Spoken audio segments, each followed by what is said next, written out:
guys, petang ni nak tunjuk kampung nak makan cendol. Cendol dengan laksa ni dia, Cendol House. Let's go. Okay guys, Cendol House dekat Temoyong, sebelah Gepuk Pulau. Depan Pizza Cafe, Chef Zaidi.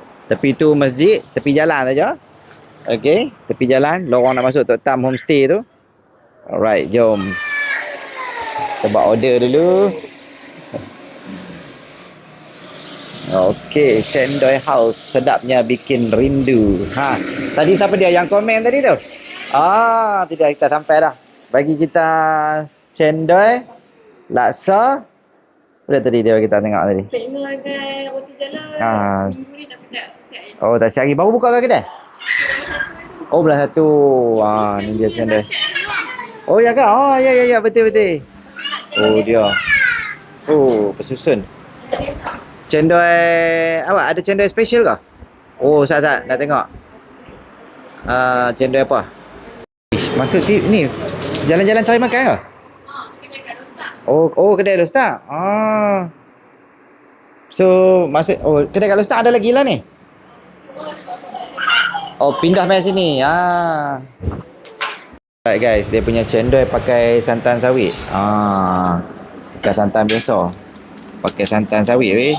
Maksudnya hampa pun boleh mai beli kalau siapa nak buat cendol di rumah, nak buat berniaga ke depa supply. Dan kat sini pun depa guna santan sawit lah dalam cendol depa sini.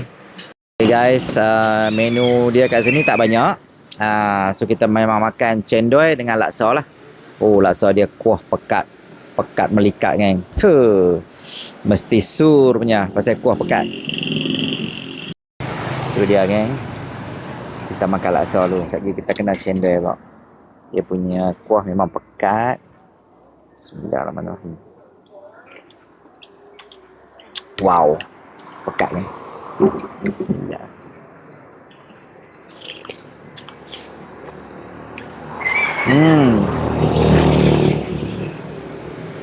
Sedap.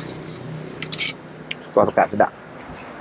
Okey, saya makan cendol kacang. So dia bubuh kacang lebih.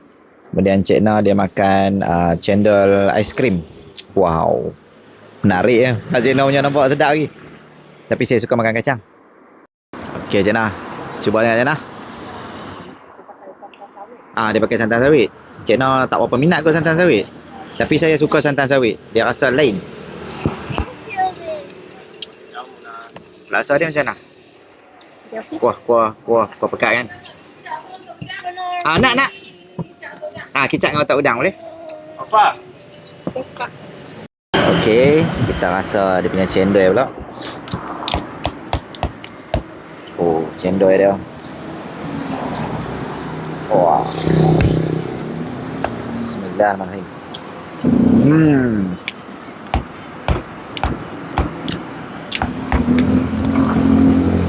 Wow. Mantap sedap. Sur. Buah mantap. Kicap lah, dia kena ada kicap dengan otak udang. Nak makan laksa dua ni dia punya pair ni. Otak udang, kicap mudim.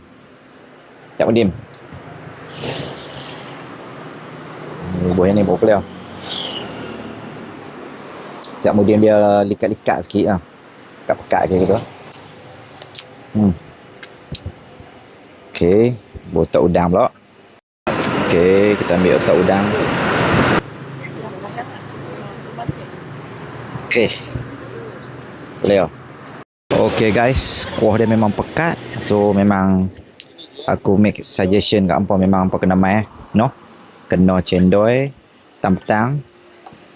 Cendol kacang, cendol macam-macam jenis cendol yang boleh pilih. Ada pulut hitam lah, ada durian lah, ada bubuh buah pala lah, apa macam-macam lagi. Aku ambil cendol kacang, Cik Noh bubuh aiskrim.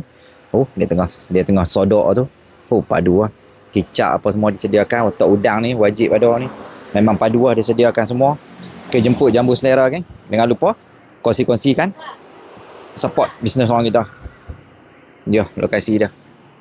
Kalau kata sambil-sambil makan laksa, sambil makan cendol ni, lapak nasi, hampa boleh ambil tu. Combo gepuk. Ayam gepuk ada kat tepi. Gamak-gamak budak nak makan apa western ke apa, pizza ataupun fries, boleh support sebelah sana. Tu dia. Pizza Cafe. Okay. Thank you.